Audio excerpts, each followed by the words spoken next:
우리가 교회를 이렇게 장소를 옮기고 하면서 하나님 앞에 어떤 말씀을 전해야 될까 기도하는 가운데 여러 이렇게 주셨던 마음들이 있습니다. 그래서 여러 주셨던 마음들이 있어서 지난주에는 요한계시록을 이렇게 나눴고요. 앞으로 한 달 정도, 한 4주 정도 성경 주셨던 그 부분들을 이렇게 나누고, 그리고 다시 이렇게 우리가 기존에 보았던 창세기로 들어가도록 할 겁니다. 에베네셀 하나님, 이 말씀이 참 많이 떠오르더라고요. 에베네셀 하나님, 이것은 이스라엘 백성들이 미스바에 모여서 블레셋과 전쟁을 하는 가운데 하나님께서 큰 도움을 주심으로 이스라엘 백성들이 큰 승리를 합니다. 승리를 하고 났을 때 그들은 그 특별한 하나님의 도우심을 기억하기 위해서 모세가 돌을 하나 취해가지고 놉니다. 앞에 보시면은요, 여기는 큰 바위, 어떤 우리가 기념비 같은 걸 세우는 것처럼 모세는 그렇게 큰 돌을 놓지는 않았을 것이고, 어떤 주위에 있는 옆에 돌을 놓으면서 여기까지 하나님의 우리를 도와주셨다. 그래서 에베네셀 그러면서 기념비를 이렇게 세우는 내용, 그것이 오늘 본문의 내용입니다. 이스라엘 백성들이 전쟁 가운데 많은 패할 때도 있고 승리할 때도 있었지만, 승리할 때마다 매번마다 기념비를 세운 건 아닙니다. 어떤 특별한 경우가 있었을 때 이제 기념비를 세우는 것이죠. 그러니까 오늘 에베네셀 하나님, 그 돌을 세울 때에는 이스라엘 백성들에게 또 특별한 승리가 되었기에 그것을 기억하고 하도록 하기 위하여서 기념비를 세운 것입니다. 오늘 우리가 이 전쟁의 특별한 의미를 좀 이해하기 위해서 우리 앞에 도표를 제가 좀 만들었는데요. 이스라엘 백성들의 블레셋과의 전투가 보면 사무엘상에 보면 크게 두 번 있었습니다.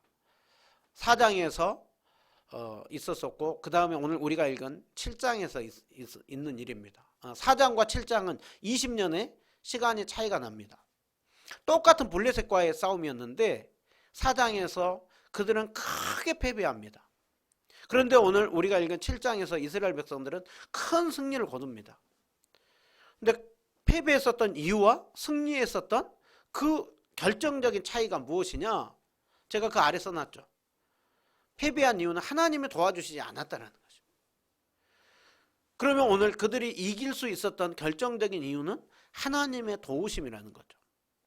우리는 왜 4장에서 20년 전에 블레셋과 싸울 때 하나님께서 이스라엘 백성들을 도와주지 않았는가? 그리고 오늘 이 7장에 와서는 왜 그들에게 큰 승리를 주었는가? 왜 도와주셨는가? 거기에는 이스라엘 백성들이 하나님을 섬기는 데 있어 가지고 큰 차이, 태도 변화가 있었던 것을 볼 수가 있습니다. 여러분, 하나님 앞에 우리가 어떠한 신앙을 가지고 삶을 살아가느냐, 거기에 따라서 우리가 정말 그 하나님의 은혜를 풍성히 누리고 살기도 하고, 때로는 정말 그 주님의 은혜와 도우심이 너무나도 미약한 가운데 살 때가 있습니다.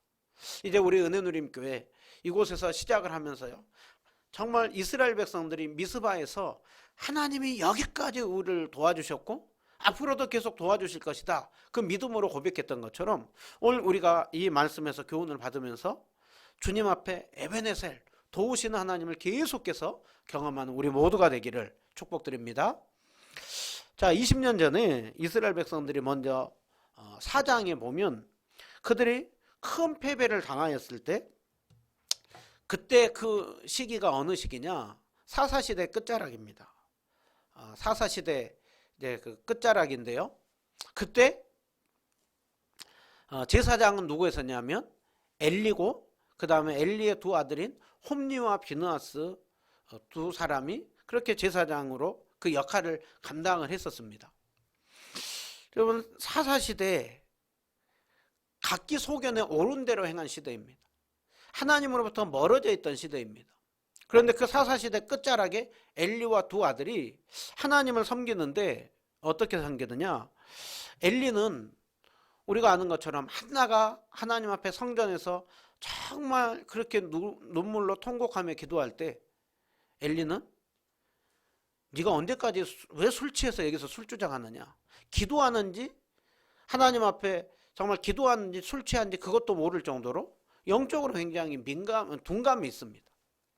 두 아들이 하나님 앞에 굉장히 큰 죄악을 저질렀을 때 뭔가 조금 하지 마라 라고 얘기는 하지만 강하게 책망을 하지 못합니다. 그 아들에게 영향을 주지 못합니다. 또 하나님께서 그 사무엘에게 3번이나 나타나셔서 계속해서 말씀을 하심에도 불구하고 엘리는 그것을 알아듣지 못합니다. 나중에 알아듣는 것이죠. 그러니까 그 누구보다도 하나님을 잘 섬기면서 이끌어야 될 그 제사장인 엘리부터가 신앙이 굉장히 지금 둔감이 되어 있는 상태입니다. 그러면 두 아들은 어떤 상태였느냐? 엘리의 아들들은 행실을 나빠 여호와를 알지 못했다라고 하고 있고, 그들의 죄가 심히 크면 여호와의 제사를 멸시했다라고 하고 있죠.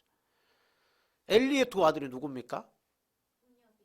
홈리와 비느하스. 누구보다도 하나님을 잘 알고 누구보다도 제사를 귀히 여기고 다른 사람들을 제사로 이끌어야 될 그 제사장의 그 아들들이 오히려 하나님을 알지 못하고 하나님의 제사를 멸시했다라고 하고 있죠. 여러분, 엘리와 엘리의 두 아들이 그렇게 했다고 한다면 이스라엘 백성들은 얼마나 총체적으로 하나님으로부터 멀어져 있는지를 알 수가 있는 것이죠. 이제 그 이스라엘과 블레셋의 전쟁이 있습니다. 근데 전쟁의 결과는 그 싸움의 결과 전쟁에 나갔습니다. 근데 이스라엘 백성들은 그때 신앙은 멀어 있으면서도 그들이 가지고 있었던 긍정적인 생각이 있습니다. 우리는 하나님의 백성이다. 하나님이 도와주실 것이다. 하고 전쟁에 나가서 싸웠는데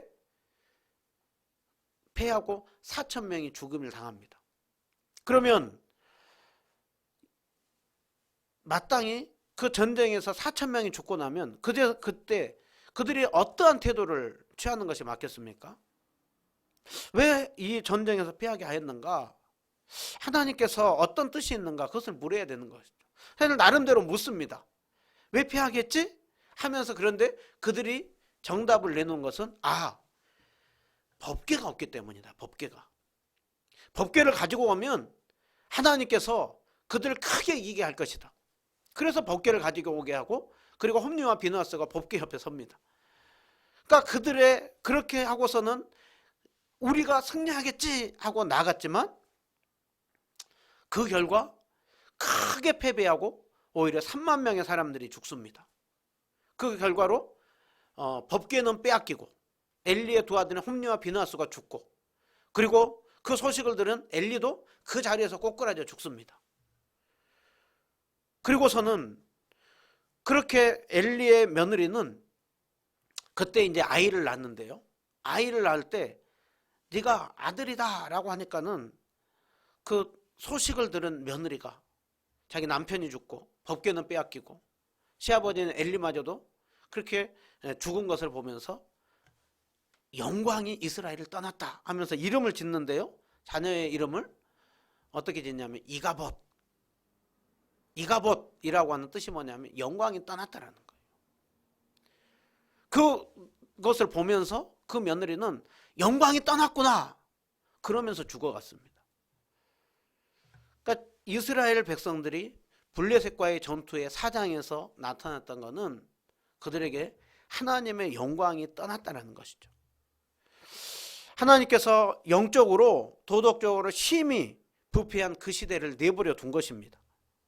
하나님의 영광이 떠나자 그 이스라엘 백성들에게는 그 비참함, 그러한 것들이 완전히 초토화되는 그 일들이 있었던 것이죠.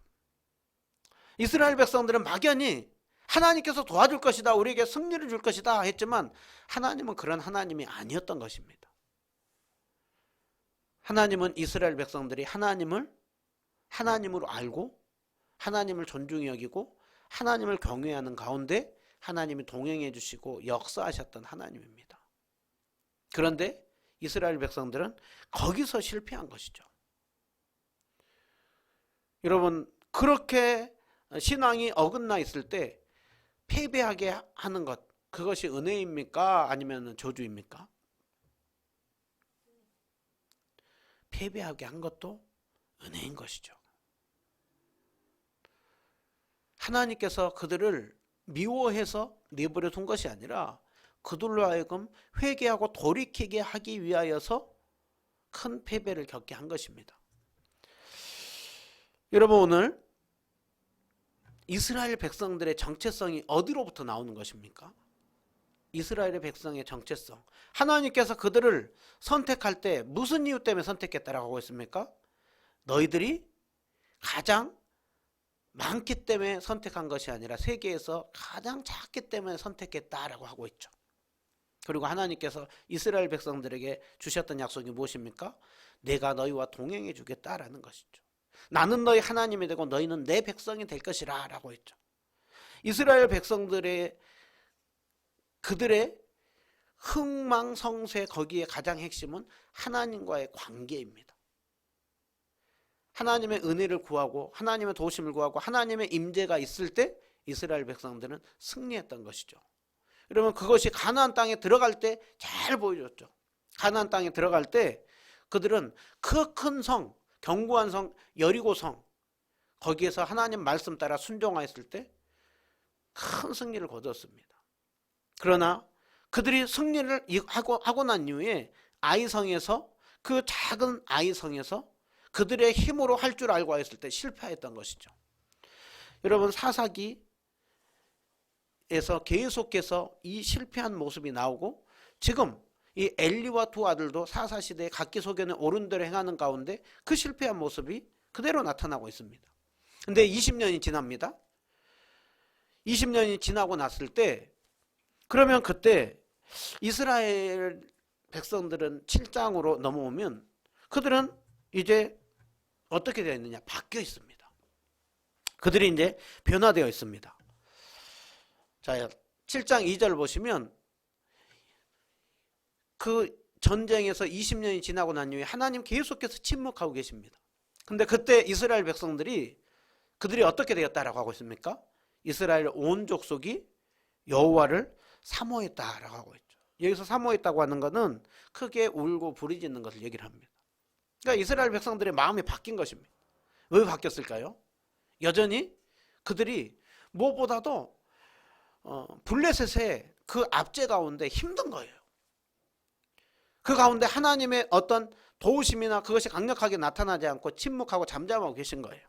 그러다 보니까 그들의 마음 가운데 또 차이가 있다고 한다면 엘리와 엘리 아들 때에는 하나님의 말씀이 희귀하여서 전혀 들리지 않았다고 했는데 그 20년의 시간 동안 성경에 여기에는 정확하게 나오지 않지만 3장 끝에 4장 1절 보면 사무엘이 나옵니다. 사무엘이 선지자로 세워졌다고 하고 있습니다. 하나님의 말씀이 하나도 땅에 떨어지지 않았다고 했죠. 그러니까 20년 동안 사무엘이 뭐 있겠습니까? 계속해서 영적으로 깨우는 일을 한 것이죠. 여러분 이 예배의 자리 너무나 복된 자리입니다. 하나님의 말씀으로 우리가 영적으로 민감해 있을 때 계속해서 말씀을 들을 수 있다라고 하는 것은요 복된 은혜인 것입니다. 이스라엘 백성들 가운데 이 20년의 시간이 흐르면서 환경적으로도 어려우면서 또 말씀을 전하는 그 사람이 생기면서 하나님의 은혜 도우심이 있어야 가능하구나 그런 마음이 생긴 것입니다. 그러나 그 오랜 시간 동안 이스라엘 백성들은 그 우상에 젖어 있고 하나님을 찾는 그 마음을 잃어버리고 있다 보니까 한편으로는 하나님을 찾고 싶은 마음이 있지만 어떻게 해야 될지 모르는 것입니다. 그러면 그때 누가 나섭니까? 바로 사무엘이 나서는 것입니다. 그때 사무엘이 이스라엘 백성들을 향하여서 하나님 앞에 나아가도록 하는 것입니다. 그래서 하나님 앞에 나아가도록 사무엘이 그들을 잘 인도하는 가운데 그들이 주님 앞에 나아갔고 그 주님 앞에 나아가는 가운데 큰 승리를 경험했습니다. 그러면 오늘 사무엘이 이스라엘 백성들이 하나님 앞에 나아가 신앙을 회복하도록 하는 데 있어 가지고 어떤 길로 인도했는가? 오늘 우리가 이 말씀을 보면서요. 우리가 하나님을 믿으면서도 때로는 신앙적으로 약해져 있을 때 이스라엘 백성들이 정말 그 미스바에서 어떻게 했는가를 보면서 우리의 신앙을 더욱더 굳건히 다시 한번 회복하고 새롭게 하고 변화되게 하는 그래서 하나님의 도우심을 더욱더 경험하시기 바랍니다. 첫 번째로 사무엘이 그들에게 먼저 얘기를 하였던 것은 말씀하는 것은 3절에 보시면요. 너희가 전심으로 여호와께 돌아오려거든 이방신들과 아수다롯을 제거하고 마음을 여호와께로 향하여서 그만 섬기라. 사무엘이 제시한 게 두 가지입니다. 첫 번째로는 뭐냐면 우상을 제거하라라는 거예요. 우상을 제거하고 하나님만 섬겨라. 그것이 두 번째입니다. 여러분 먼저 정말 그들에게 얘기하였던 이 우상을 제거하는 것, 그리고 하나님만 섬겨라 라고 하는, 여기에는 지금 이스라엘 백성들이 어떻게 삶을 살고 있다라는 것입니까? 혼합신앙에 지금 빠져 있다라는 것을 말씀을 하는 것이죠.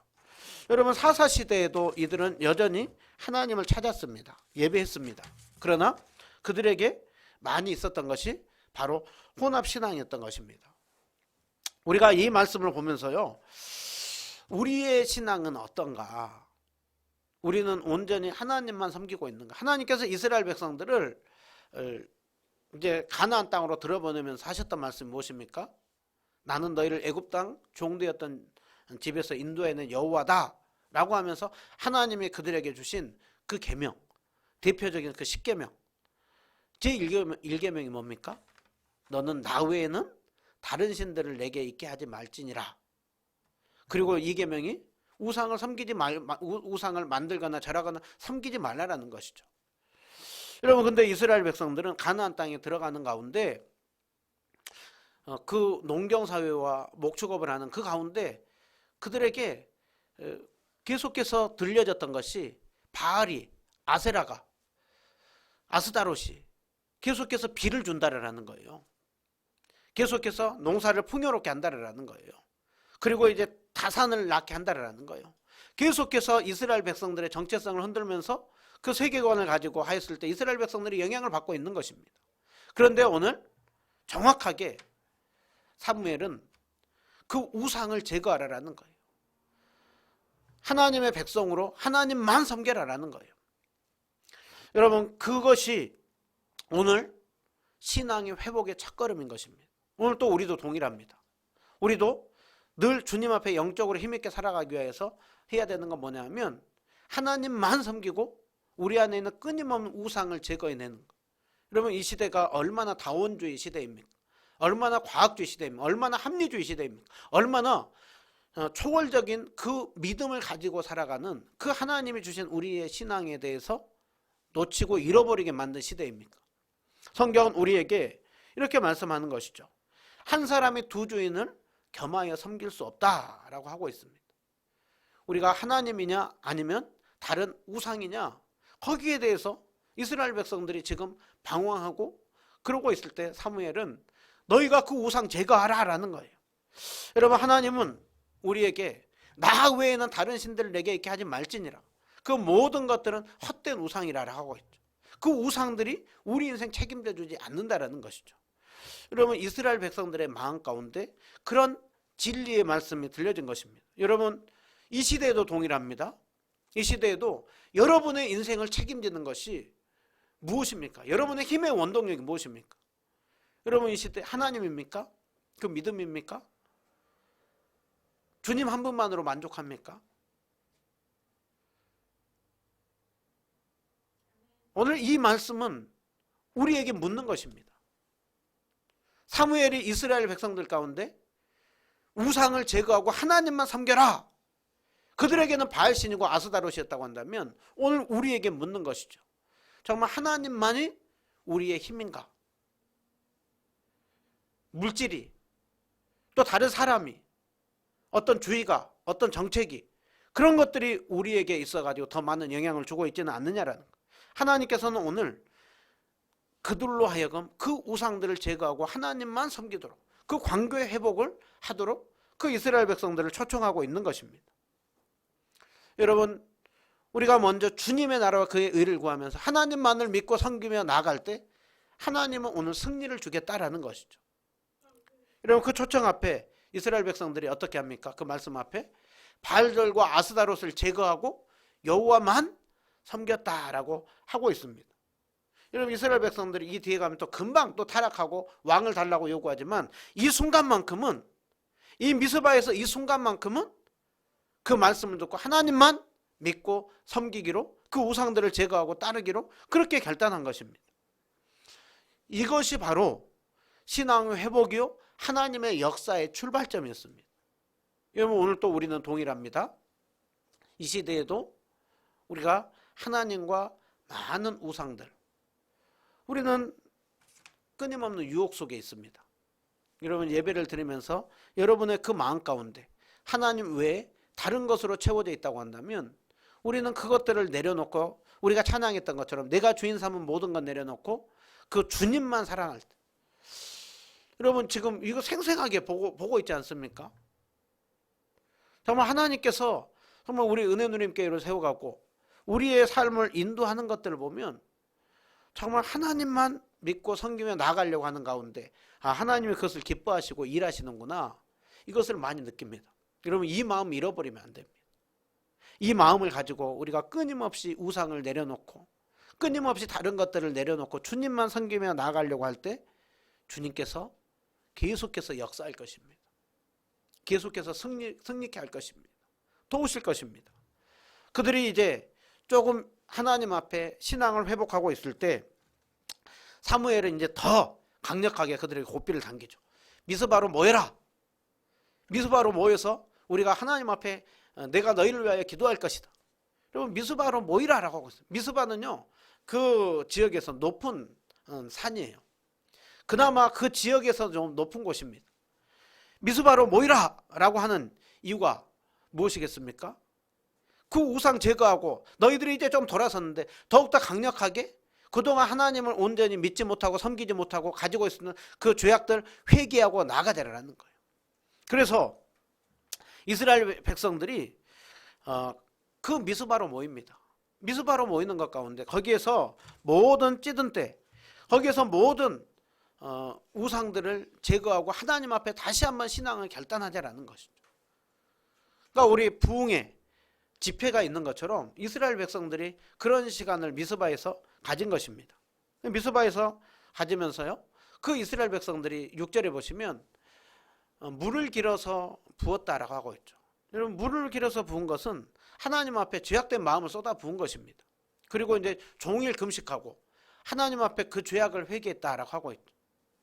종일 금식하면서 겸손히 하나님 앞에 나아가서 죄악을 회개하고 그 주님의 은혜를 구하며 나간 것이 바로 미스바에서 있었던 일입니다. 그동안에 있었던 그 모든 죄악들을 회개하고 다시 한번 주님만 의지합니다, 결단합니다 하고 나아가는 것입니다. 여러분 하나님 앞에 우리가 죄를 짓지 않는 것이 가장 복되고요, 또 죄 가운데 있을 때 주님 앞에 자백하며 회개할 때 그것이 복된 것입니다. 성경에 보면 그러한 주님 앞에 죄악을 회개하고 주님만 섬기며 나간다고 하는 가운데 놀라운 부흥과 역사가 있었던 걸 볼 수가 있죠. 그리고 우리 한국교회도 하디 선교사님의 회개와 길선주 장로님의 그 회개로부터 시작되어서 장대현 교회에서 그 부흥이 일어났던 걸 볼 수가 있습니다. 여러분 이 시대에 정말 우리 안에 우상이 많이 들어 있습니다. 주님만을 믿고 섬기며 따라가는 거기에 끊임없는 많은 유혹들이 있습니다. 그때마다 우리는 이스라엘 백성들이 미스바로 올라가는 것처럼 우리가 늘 하나님 앞에 나아가는 것입니다.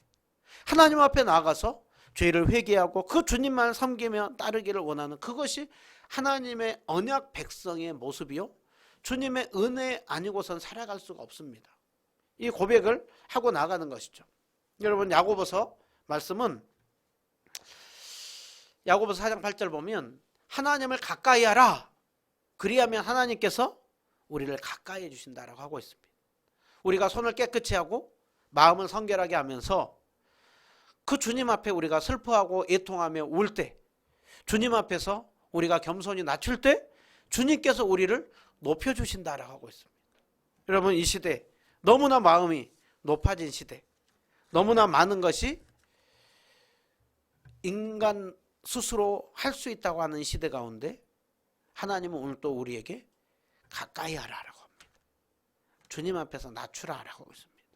주님 앞에 가까이 하고 낮추면 주님께서 우리를 가까이 해주시고 우리를 높여주신다라고 하고 있습니다.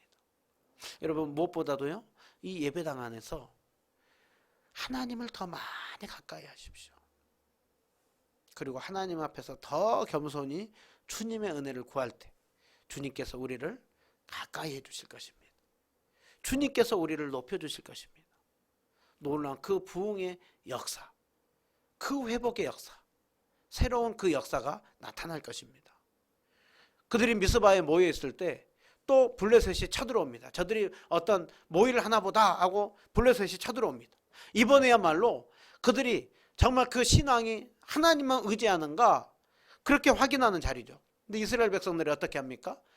블레셋 사람들이 그렇게 치고 올라올 때 그들이 보였던 반응이 사무엘에게 당신이 우리를 위하여 하나님 앞에 쉬지 말고 부르짖어 우리를 구원하게 해주십시오. 20년 전과 어떻습니까? 20년 전에는 법계 가지고 나가면 이긴다라고 생각을 했습니다. 그런데 지금 이 미스바에서는 하나님 앞에 부르짖어 기도하면 하나님이 도와주실 것입니다 하고 그렇게 기도하였습니다. 사무엘이 여호와 하나님 앞에 부르짖었죠. 하나님 앞에 부르짖을 때 하나님께서 응답해 주십니다. 큰 우레를 발하여서 그 블레셋을 어지럽게 하고 이스라엘 앞에서 패하게 하였습니다. 여러분, 그 수치를 당한 그 긴 세월 동안 블레셋의 수치를 당한 이스라엘 백성들이 큰 승리를 거두고요, 사무엘이 사는 동안 블레셋이 함부로 쉽게 이스라엘에 쳐들어오지 못했다라고 하고 있습니다. 이 승리를 통하여서 무엇이 나타난 것입니까? 하나님의 영광이 나타난 것이죠. 그들이 어떻게 이기게 되었습니까? 정답은 하나님께서 도와주심이죠. 하나님의 도우심, 그걸로 큰 승리를 거두었습니다. 그리고 나서 그것을 잊지 않기 위하여서 에베네셀, 그 돌을 갖다 세운 것입니다. 여러분, 오늘 우리가 그 돌을 갖다 세운 것은 하나님의 도움 속에 우리가 여기까지 이겼다, 하나님의 도움 속에 우리가 여기까지 왔다, 그것을 잊지 말고 계속해서 하나님의 은혜를, 도움을 구하며 나가자, 그렇게 잊지 않도록 에베네셀의 하나님을 찬양하고 그 돌을 갖다 세운 것입니다. 저는 오늘 이 말씀을 보면서 계속해서 묵상되었던 말씀이 있습니다. 시편 62편에 우리가 너무나도 잘 아는 말씀, 다윗이 어려운 가운데 있었을 때, 많은 고난 가운데 있었을 때 다윗이 했었던 찬양이죠. 나의 영혼이 잠잠히 하나님만 바라며 나의 구원이 하나님에게서만 나오는도다. 오직 주님만이 나의 반석이시고 나의 구원이시고 나의 요새이시고 내가 그 주님만을 붙들겠다라고 했죠. 그래서 나의 영혼이 잠잠히 하나님만 바라라, 나의 영혼이 오직 주님만 붙들겠다. 여러분, 그렇게 주님만 붙드는 다윗에게 하나님이 함께 해주셨습니다. 오늘 우리가 이 말씀을 보면서요, 이스라엘 백성들이 큰 패배가 있었던 거기에는 하나님과의 관계에 문제가 있었다고 했습니다. 큰 승리에는 하나님과의 관계의 회복이 있었습니다. 오늘 우리가 이 말씀을 보면서 정말 그 에베네셀 하나님, 여기까지 도우신 하나님, 정말 그 하나님의 도움을 구하기 위하여서 늘 주님 앞에 겸손히 우상을 제거하고 주님만을 구하는 가운데 계속해서 도우시고 계속해서 우리 가운데 승리를 주시고, 정말 모든 것이 하나님의 은혜입니다. 에베네셀의 하나님을 날마다 경험하는 우리 모두가 되기를 주님의 이름으로 축복합니다. 기도하겠습니다.